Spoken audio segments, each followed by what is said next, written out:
Hello friends,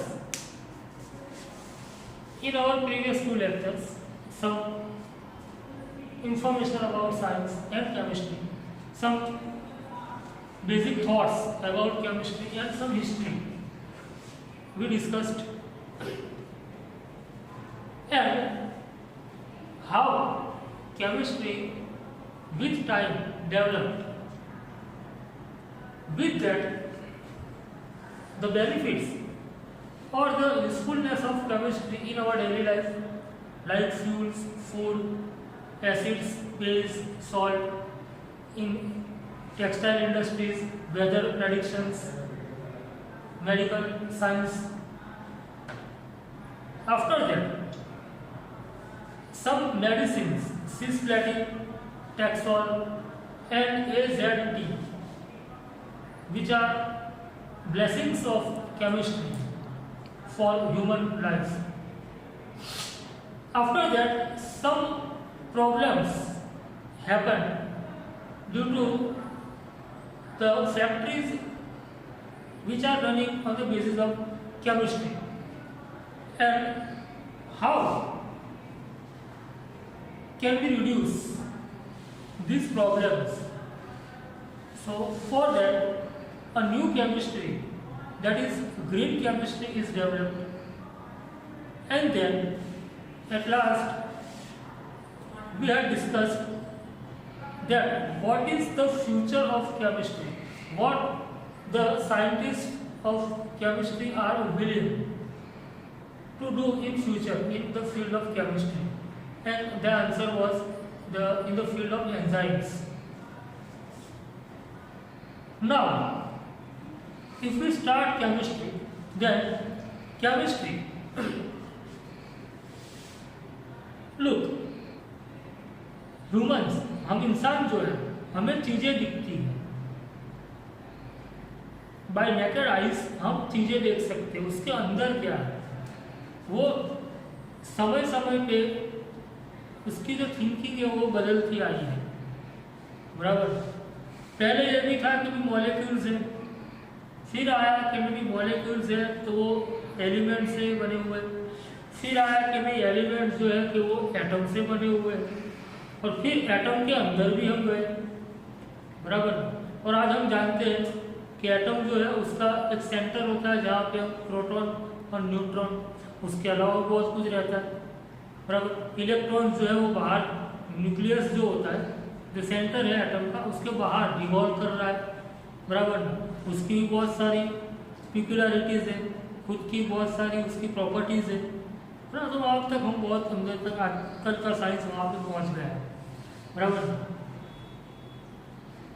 एक जगह पे मैंने ऐसा पढ़ा था कि समथिंग 96 और 98 बिफोर क्राइस्ट, इतने ईयर्स बिफोर क्राइस्ट, एक पोएट था और वहाँ पे उसने ऐसा लिखा था कि जो भी चीज़ें, अगर कोई चीज़ बनती है तो उसके अंदर टाइनी पार्टिकल्स होते हैं, they are bound by hooks. उसने एक ऐसा प्रेडिक्शन वहाँ पे किया था कि भाई कुछ मॉलिक्यूल्स होंगे या कुछ चीज़ें होंगी जो हुक से एक दूसरे के साथ जुड़ी होगी और एक चीज़ बनती होगी। हमारे इंडिया की बात करें कि जो आचार्य कश्यप, बराबर, उन्होंने कहा था कि भाई एक ऐसी चीज़ है सब्सटेंस के अंदर तो बहुत ही छोटी है, वो मिलकर एक सब्सटेंस बनाते हैं, और उन्होंने एक वर्ड दिया था परमाणु, बराबर ना, कि जिसको हम देख नहीं सकते, विथ आवर नेकेड आइज हम उसको नहीं देख सकते, बराबर। वही चीज आगे चल के फिर डाल्टन ने भी अपनी एटॉमिक थ्योरी में यूज किया हुआ है, बराबर। लेकिन हम जिसको देखते हैं, हमें जो दिखाई देता है या महसूस होता है वो क्या है, यहाँ से हम शुरुआत करते हैं, और वो है मैटर। स्पेलिंग होता है MATTER।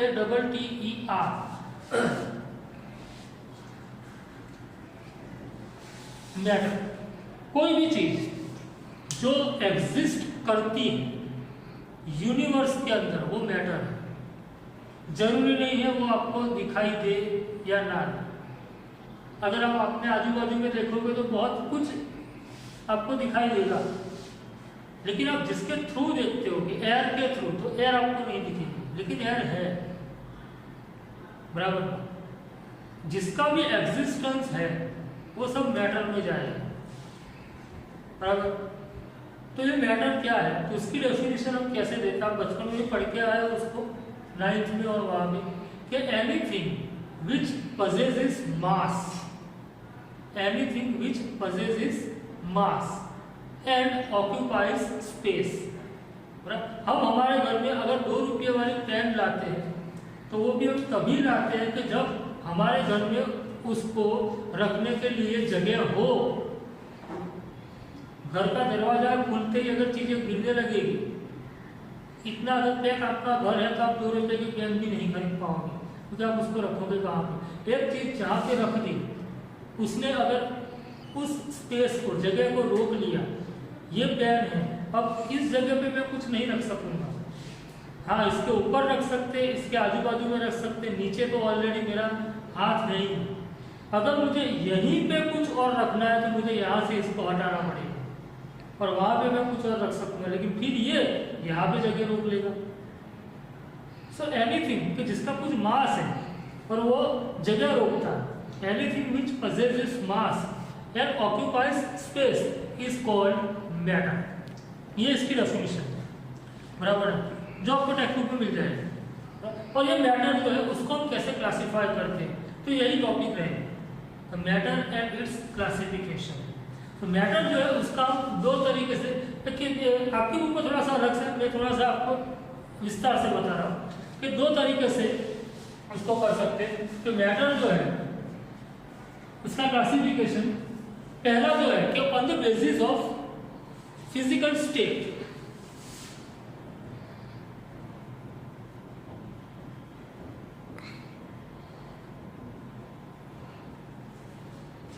कि उसका फिजिकल स्टेट क्या है, उसके ऊपर से हम जा सकते हैं। और दूसरा जो है क्योंकि वो केमिकली कैसे बना हुआ, मतलब तो on the basis of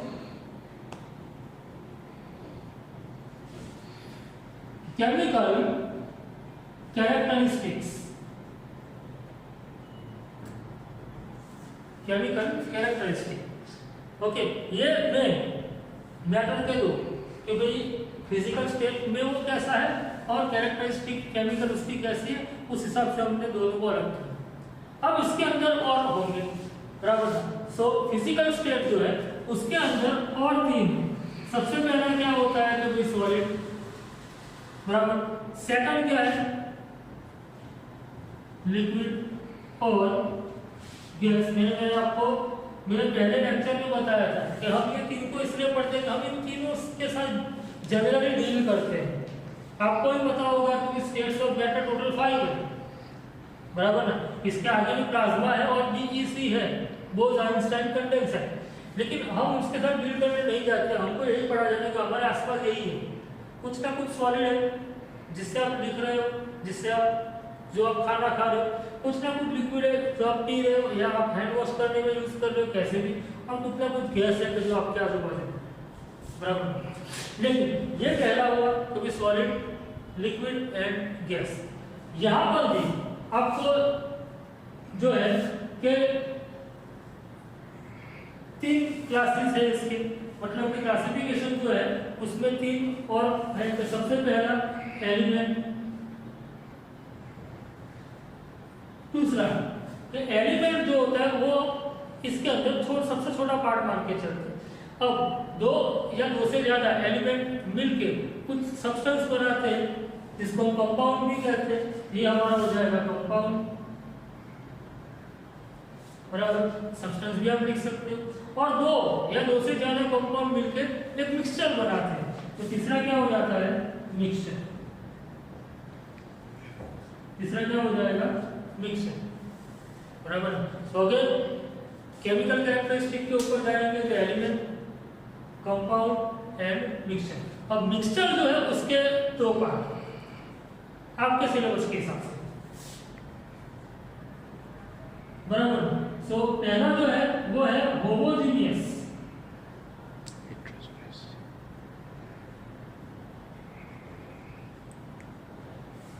first is homogeneous mixture, second is heterogeneous mixture।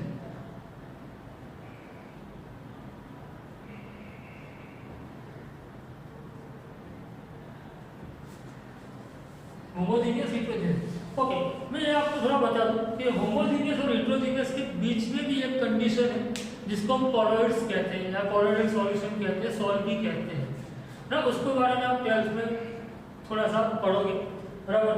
लेकिन यहाँ पे फिलहाल आपके लिए यही है कि मिक्सचर इज होमोजीनियस या तो हिट्रोजीनियस, बराबर।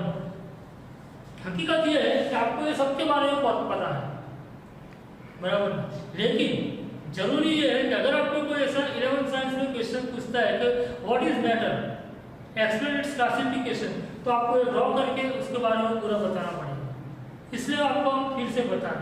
सबसे पहले अगर आप बेसिक ऑफ फिजिकल स्टेट की बात करते हैं तो सबसे पहला क्या है, सॉलिड, बराबर।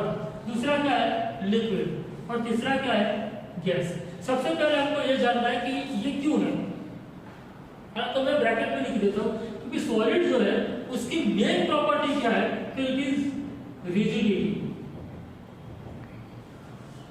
बराबर। मैक्सिमम वो रिजिड होने का ट्राई करेगा, बराबर। लिक्विड जो है तो उसकी क्या है, fluidity, liquids can flow. Okay, liquid और गैस दोनों को फ्लूइड माना जाता है, दोनों फ्लो कर सकते हैं। लेकिन गैस जो है वो अपने आप फैलता है, अपने आप वो मीडियम में फैलता है, इसलिए हम उसको डिफ्यूजन भी लिख सकते हैं। ये चीज जो है ये मेन है, क्योंकि मेन कैरेक्टरिस्टिक सॉलिड जो है वो रिजिड है। देखिए, अगर आपके पास एक बकेट में पानी है, बराबर, तो आप एक गिलास लेके वो पानी ले सकते हो इजीली, अब वापस डालो वो वापस मिक्स भी हो जाएगा। लेकिन आपके बाजू में दीवार है, ये दीवार में से आप पानी कैसे, दीवार में से गिलास भर के ले लो, कैसे ले पाओगे, रिजिड है वो। क्यों है रिजिडिटी, तो वो डिपेंड करता है ये तीनों के, क्योंकि उनके कॉन्स्टिट्यूएंट पार्टिकल्स जो है वो कैसे अरेंज हुए। सॉलिड की बात करें, जैसा कि आपको पता ही है कि सॉलिड के अंदर ये होता है कि कंस्टिट्यूएंट पार्टिकल्स जो होते हैं कि जो जिससे सॉलिड बना हुआ है, they are very closely packed, एक दूसरे के बहुत ही नजदीक वो अरेंज होते हैं, बराबर। सो अगर ये आप पार्टिकल उसको दिखाते हैं, सॉलिड की अगर हम बात करें, they have a regular pattern of arrangement. आप यूं भी कह सकते हो, they have a regular pattern of arrangement, एकदम एक दूसरे से टाइटली वो होते हैं। इससे क्या होता है कि ये दोनों जो है उनके बीच का डिस्टेंस जो है वो कम रहता है, और उसके लिए हम वर्ड यूज करते कि ये एक और ये दूसरा, जो भी पार्टिकल है, बराबर, वो एटम भी हो सकता है, वो आयन भी हो सकता है, वो मॉलिक्यूल भी हो सकता है, तो उसके लिए हम वर्ड यूज करते हैं इंटरमॉलिक्यूलर, बराबर। तो इंटरमॉलिक्यूलर डिस्टेंस जो है वो बहुत ही कम होता है, एक दूसरे के बहुत ही नजदीक होते हैं। इससे क्या होता है कि इनके बीच का इंटरमॉलिक्यूलर अट्रैक्शन बहुत ही बढ़ जाता है, and that is why they are solid, बराबर। सॉलिड जो होता है उसको फिक्स शेप होता है, फिक्स वॉल्यूम होता है, बराबर। लिक्विड में ऐसा नहीं होता। लिक्विड में क्या है, बराबर, मान लो कि आपके पास एक गिलास है, उसके अंदर आपका वाटर है, बराबर, उसको अगर आप डालोगे तो वो फ्लो कर सकता है, बिकॉज कि इसके जो मॉलिक्यूल्स हैं, बराबर ना, वो सॉलिड के कंपैरिजन में, सॉलिड के मुकाबले वो ज्यादा दूर होंगे। हम यूं ये लिख सकते या ये कह सकते हैं कि intermolecular distances between particles are more compared to solid, and due to that intermolecular attraction forces are less compared to solid, बराबर। इसके लिए इनके अंदर फ्लूइडिटी की, वो लिक्विड है, फ्लूइडिटी का जो है ये प्रॉपर्टी आ जाती है, बराबर। अगर आप सॉलिड की बात करते हो, बराबर, तो सॉलिड में हमने कहा कि उसका फिक्स शेप है, बराबर, उसका फिक्स वॉल्यूम है। लिक्विड में क्या होता है, फिक्स वॉल्यूम होता है लेकिन शेप नहीं होता। जिस किसी भी कंटेनर में उसको भरा जाता है उसका शेप जो है वो एक्वायर कर लेगा, बराबर। अगर आपके घर में एक मटके में पानी भरा हुआ तो उसका शेप कैसा होगा, तो मटके जैसा। उसको गिलास में निकालिए तो उसका शेप कैसा होगा, गिलास के जैसा। उसको पी जाइए फिर जैसे आपके अंदर की सिस्टम वैसा उसका शेप। तो लिक्विड जो है बराबर, वो जिस कंटेनर में उसको भरा जाता है उसका जो है वो शेप एक्वायर कर लेगा बराबर। सॉलिड सॉलिड होता है, लिक्विड लिक्विड होता है बराबर। दूसरी बात यहाँ पे क्योंकि गैस की बात करें बराबर, तो गैसेस जो होते हैं, मान लो कि एक बॉल में या एक कोई भी आपका पास ऐसा कंटेनर है जिसमें आपने गैस भरा हुआ है, तो गैस के मॉलिक्यूल्स जो होते हैं, ये मॉलिक्यूल्स के बीच में डिस्टेंस जो होता है वो सॉलिड से और लिक्विड से बहुत ज्यादा होता है बराबर ना। हम ये कह सकते हैं कि intermolecular distances are very much, they are far from each other and due to that the intermolecular attraction forces are very less. Van der Waals attraction forces भी कहते हैं कि they are negligible, लेकिन इतना तो होता है कि उनको गैस फॉर्म में रखें बराबर, उनको एक एग्जिस्टेंस तो देते ही बराबर। ये जो है इसका ना तो फिक्स वॉल्यूम होता है ना ही फिक्स शेप होता है। एक गैस जिसको आप एक सिलेंडर में भर सकते हो, उसको अगर आपने रिलीज कर दिया तो वो पूरे रूम में भी फैल जाएगा, तो वॉल्यूम जो है वो भी अपने हिसाब से एक्वायर करता है। लेकिन एक चीज यहाँ पे आपको देखनी है बराबर कि सॉलिड जो है उसकी all the surfaces are open, ये इसकी सारी सरफेस ओपन है क्योंकि ये बहेगा नहीं, लेकिन लिक्विड की एक ही सरफेस ओपन रहेगी। जैसे कि यहाँ पे देखिए कि यहाँ पे ये ऊपर वाली सरफेस ओपन है, नीचे से भी ओपन कर दो बह जाएगा। तो इसकी तीन सरफेस जो है वो आपने या तो उसको कवर करके रखा, एक सरफेस ओपन रहेगी। गैस में ऐसा नहीं है, उसकी सारी सरफेस आपको कवर करके रखनी पड़ेगी। इसी गिलास में अगर आपने गैस भरा होता, मान लो कि एक दूसरा गिलास लेते हैं, इसमें आपने गैस भरा है, तो हमको क्या करना पड़ेगा, ऊपर से कवर करना पड़ेगा, नहीं तो वो गैस तो निकल जाएगा। उसकी सारी सरफेस आपको बंद करके रखनी बराबर ना। तो सॉलिड लिक्विड गैस सॉलिड, अब सॉलिड के एग्जांपल आप देखिए, क्या लिखोगे सॉलिड के एग्जांपल्स के अंदर, हाँ नमक है, शुगर है बराबर, आप वुड लिख सकते हो, मेटल्स लिख सकते हो। लिक्विड के अंदर वाटर लिखिए, केरोसिन लिखिए, पेट्रोल लिख सकते हो बराबर, बेंजीन होता है, Br2 वाटर होता है, आप ये लिख सकते हो। गैस के अंदर ऑक्सीजन है, नाइट्रोजन है, आर्गन है, नियोन गैस है, जैसे बहुत सारे एग्जांपल आपको जो आए वो एग्जांपल लिख सकते हैं, सब कुछ वो नहीं है, एग्जांपल सही होना चाहिए बराबर। तो सॉलिड लिक्विड और गैस ये एक क्लासिफिकेशन का आपका पार्ट है। अब दूसरा जो क्लासिफिकेशन है वो है केमिकल कैरेक्टरिस्टिक के ऊपर से बराबर। तो ये जो तीन है वो हम अपने नेक्स्ट लेक्चर में देखेंगे। फिलहाल आप ये करिए, बुक में जाकर उसको थोड़ा सा सर्च करिए, पढ़िए और देखिए, याद रखने की ट्राई करिए, हो जाएगा यार, इसमें कोई बड़ी डील नहीं, आप आगे भी पढ़ के आए हो। सो फिलहाल यहाँ तक ही रखते हैं। Thank you.